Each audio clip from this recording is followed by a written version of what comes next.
Hola, soy Leonardo Guidi, analista financiero de Grupo Carey y vamos a ver el resumen semanal correspondiente al viernes 11 de septiembre de 2020. Bueno, esta semana el Standard & Poor's siguió desarrollando la corrección que comenzó desde la semana pasada.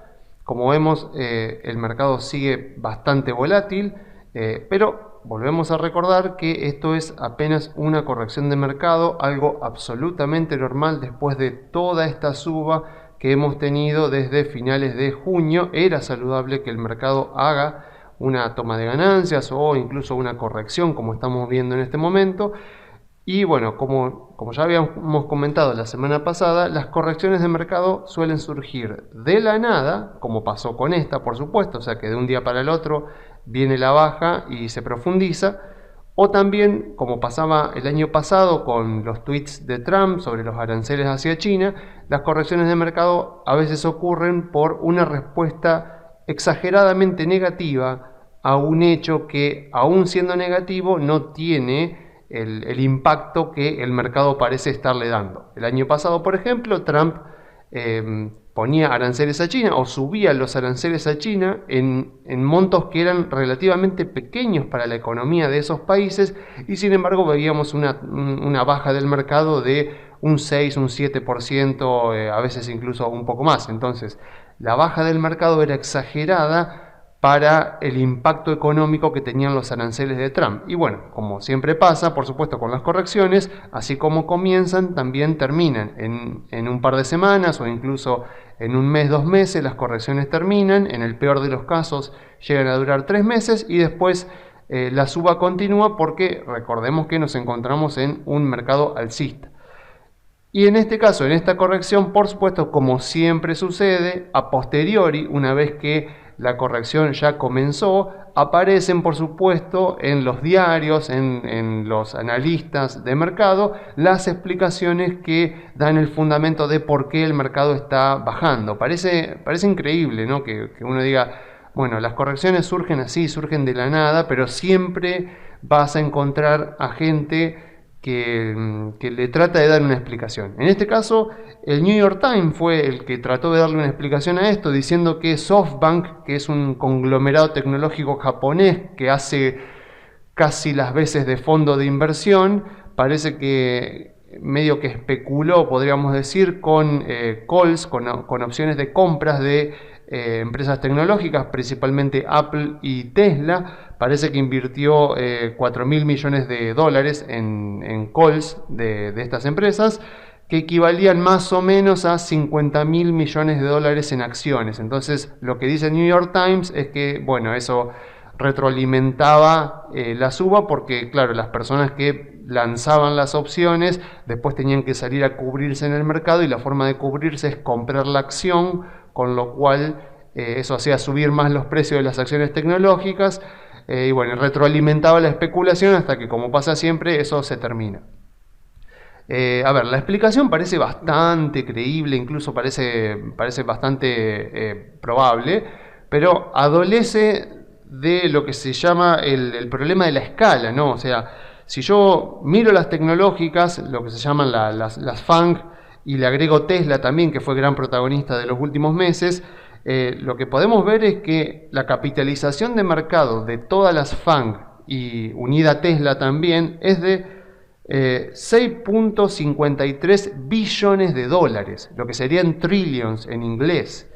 Y acá estamos hablando de que la especulación de SoftBank fue por 50.000 millones de dólares. O sea, esta explicación como que tiene un problema de escala, porque si estamos hablando de que la causante de esto fue un poco la especulación que generó SoftBank, la especulación de ello fue por 50.000 millones de dólares, y las tecnológicas en conjunto, en capitalización de mercado, están en 6.53 billones de dólares. O sea, no me dan las escalas. O sea, es una explicación que no satisface. Pero bueno, pasa todo el tiempo.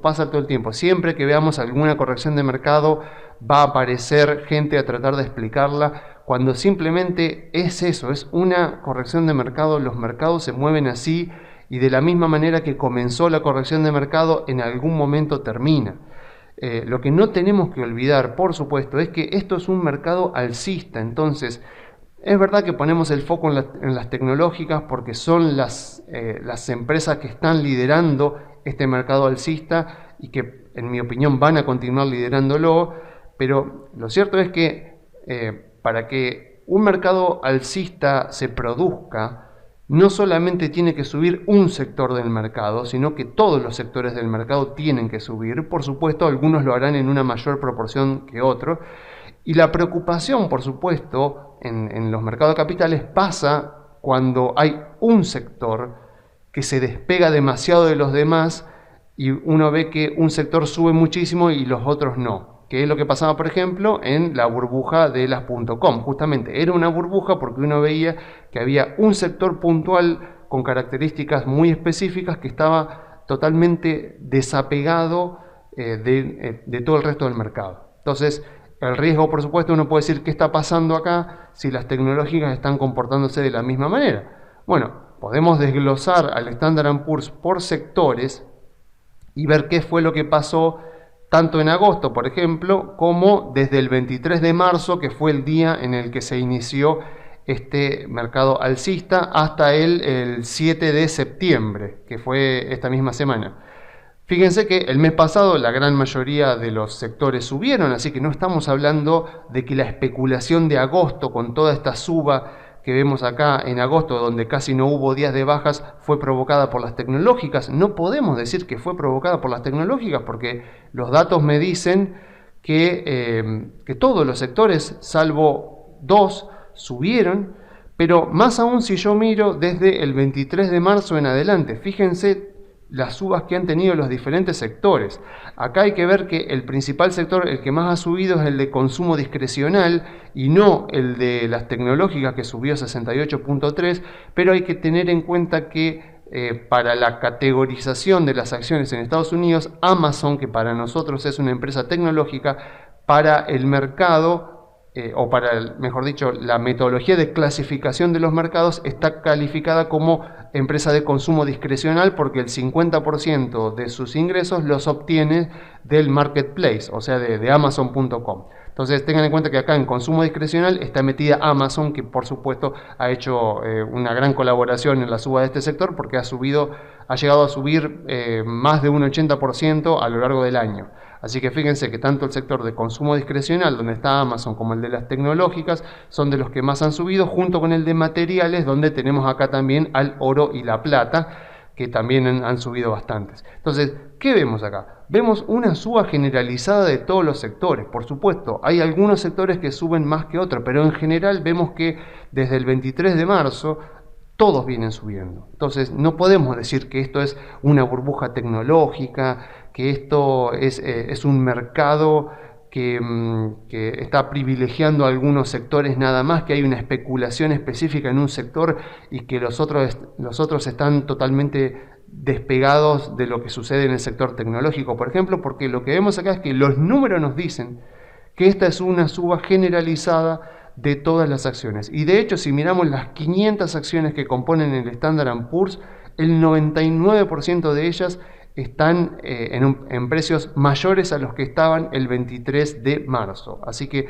esto es un mercado alcista, o sea, es una suba generalizada de los precios de las acciones sin importar el sector al que pertenecen. Por supuesto, como pasa en todos los mercados alcistas, hay algunos sectores que lideran y otros que más que nada siguen al sector que lidera, pero pasa en todos los mercados alcistas y eso es lo que estamos viendo en este momento. Entonces, estamos dentro de un mercado alcista, las acciones están mirando a un futuro mucho más brillante, mucho más positivo de lo que estamos viendo ahora, están descontando un futuro a 12 o incluso a 24 meses adelante, donde ya el coronavirus estaría controlado o nos habremos acostumbrado a convivir con él sin apagar otra vez las economías, podríamos decir. Obviamente estamos hablando de Estados Unidos, Argentina es otra cuestión, pero eso es lo que están descontando las acciones. Y mientras ese escenario siga vigente, no tenemos razones para salirnos de las acciones ni para esperar nuevas bajas mucho mayores, pero sí, como pasa en este momento, a veces aparecen episodios de volatilidad y tenemos que saber manejarlos emocionalmente e incluso aprovecharlos, como podría ser este caso.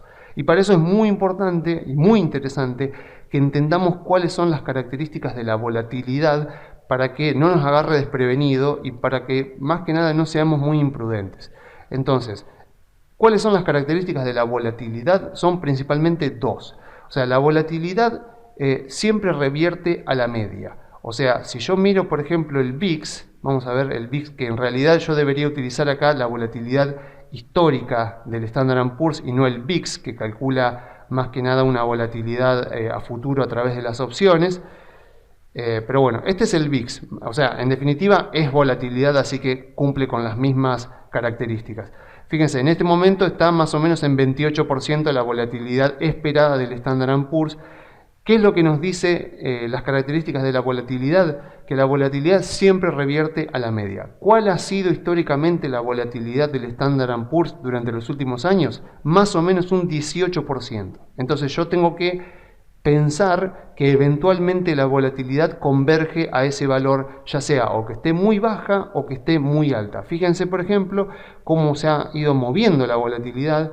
Fíjense cómo en 2019 la volatilidad estaba en un 13, un 14%, e incluso en años anteriores ha llegado a estar, fíjense, que ha llegado a estar en niveles mucho más bajos. Fíjense acá, en 2018 ha estado en niveles mucho más bajos. En 2017 incluso estuvo abajo del 10% de volatilidad del Standard & Poor's.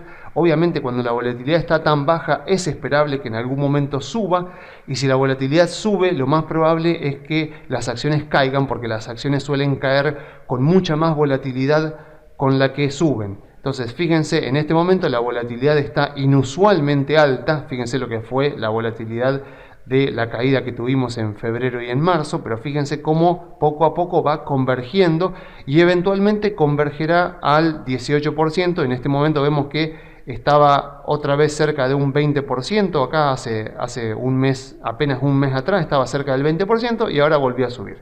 Esa es una de las características de la volatilidad, o sea, siempre revierte a la media. Y la segunda característica de la volatilidad es que siempre se presenta en clústeres. O sea, ¿qué quiere decir? Que la volatilidad alta o baja no aparecen de manera intercalada, sino en tramos donde domina una o domina la otra. Así que eso vamos a verlo con el Standard & Poor's brevemente. ¿Qué es lo que quiere decir esto? Fíjense, cuando tengo episodios de poca volatilidad, como puede ser acá por ejemplo, la poca volatilidad, o sea, los días de poca volatilidad generalmente vienen todos juntos.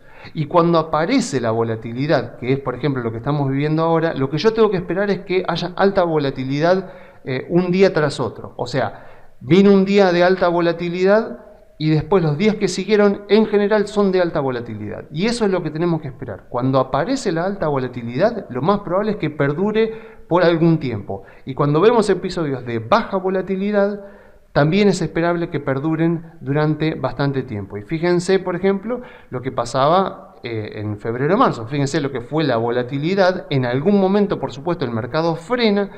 Fíjense cómo recupera y fíjense acá cómo la volatilidad ya empezó a bajar. Fíjense acá en abril, en marzo y abril, fíjense cómo acá la volatilidad va bajando mucho de lo que era. Fíjense lo que eran las velas de febrero y marzo.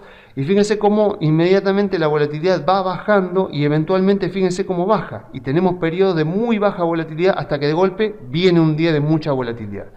Es así, o sea, la volatilidad se comporta de esta manera y yo puedo decir que si hoy fue un día volátil, mañana lo más probable es que sea un día volátil. Y si hoy fue un día de poca volatilidad, lo más probable es que mañana sea un día de poca volatilidad, porque la volatilidad se presenta así, se presenta de a tramos y no de manera intercalada. Entonces, las correcciones de mercado son así, son volátiles, y lo que tenemos que hacer es entender esto para poder de esa manera surfear la volatilidad, como se puede decir. En este caso, las correcciones de mercado pueden llegar a ser incluso de un 10% y no habría ningún problema de eso. Este límite acá que vemos en los 3.200 puntos más o menos, sería el 10% de baja, o sea que podría incluso el Standard & Poor's caer hasta más o menos la zona de los 3.200 puntos y sería algo normal para una corrección de mercado. Yo sé que a nadie le gusta ver que caigan los precios de sus acciones, pero mientras no tomemos decisiones imprudentes, no pasa nada. Así que uno también podría aprovechar para aprovechar la baja de precios y comprar, posicionarse. En este caso, Facebook sigue siendo mi acción favorita, Microsoft, Google, Alibaba también son muy buenas empresas. En mi caso, Apple y Amazon yo todavía esperaría un poquito porque creo que las dos se fueron un poco de precio, pero Facebook me parece que sigue estando muy barata y por supuesto siempre teniendo en cuenta que las acciones están descontando un futuro mucho mejor, pero que las acciones miran a muy largo plazo, miran a 12 meses o incluso a 24 meses. Eso es lo que están descontando en este momento. Así que no nos dejemos asustar tanto por la volatilidad. Esto es un mercado alcista, los números de los sectores nos muestran eso. Esta es una toma de ganancias, simplemente tenemos que esperar a que se calme la volatilidad y eventualmente las acciones recuperarán el curso de la tendencia. Así que a no desesperar. Bueno, cuando estamos ya tratando sobre Argentina, la cosa cambia como pasa siempre. Fíjense que Argentina lleva más de un mes, fíjense, desde agosto incluso, vemos no hay movimiento, el Merval en dólares, fíjense que desde mediados de agosto vemos esto, o sea, vemos que el Merval en dólares, a pesar del arreglo de la deuda, a pesar de que salieron los nuevos bonos, no hay reacción. Eso es lo que estamos viendo y bueno, y es lo normal, o sea, es lo normal para este contexto en el cual no estamos en el contexto propicio para invertir en acciones. O sea, fíjense, yo generalmente les mostraba este gráfico donde muestro crecimiento económico con inflación para mostrar principalmente cuáles son las mejores acciones, o mejor dicho, los mejores instrumentos para invertir en contextos económicos. Y fíjense que cuando hay crecimiento económico con baja inflación, fíjense que las acciones son lo mejor, e incluso en contextos de una inflación moderada de un 5 o un 10%, también sería lo más propicio invertir en acciones. Y bueno, no estamos en ese contexto en Argentina, estamos en un contexto más bien de depresión económica, o sea, nos estamos cayendo económicamente mucho y de alta inflación. Así que no están dadas las condiciones, como tampoco lo estaban en 2014 o en 2013, y sin embargo las acciones subían. ¿Pero por qué subían en ese momento? Porque estaba la expectativa, por supuesto, porque teníamos la expectativa de que íbamos a converger hacia este escenario de crecimiento económico con inflación al menos moderada. Bueno, las acciones subieron 5 años descontando que se podrían llegar a este escenario, no pasó y bueno, vimos toda la baja que vino después. Así que a menos que tengamos otra vez razones para creer que eventualmente las acciones argentinas convergerán a un escenario de crecimiento económico y de inflación moderada o baja, bueno, vemos que no es lo más recomendable tener acciones, sino más bien tener, bueno, oro o en el caso de Argentina, dólares. Pero bueno, o sea, las acciones están baratas, nadie niega que están baratas, pero lo que está barato hoy podría continuar estándolo durante mucho tiempo más hasta que no se den las condiciones, como pasó allá en 2013, para que se genere la expectativa efectivamente de que no estamos en este contexto, pero que eventualmente vamos a estar. Las acciones argentinas, estamos en un contexto donde no hay crecimiento económico y la inflación es alta, y no tenemos por ahora razones para creer que vamos a ir hacia ese escenario. Entonces es normal que veamos esto y por lo tanto es verdad que las acciones argentinas están baratas, pero mientras no cambien las condiciones, mientras no haya algún tipo de expectativa positiva, van a continuar estando baratas durante mucho tiempo más y nos perderemos la oportunidad de invertir en acciones de Estados Unidos que sí están en este contexto donde se espera sí para 2021 crecimiento económico e inflación baja. Así que yo me despido dejándole las vías de comunicación. Se pueden comunicar por la página web grupocarey.com.ar o enviando un mail a contacto@grupocarey.com.ar.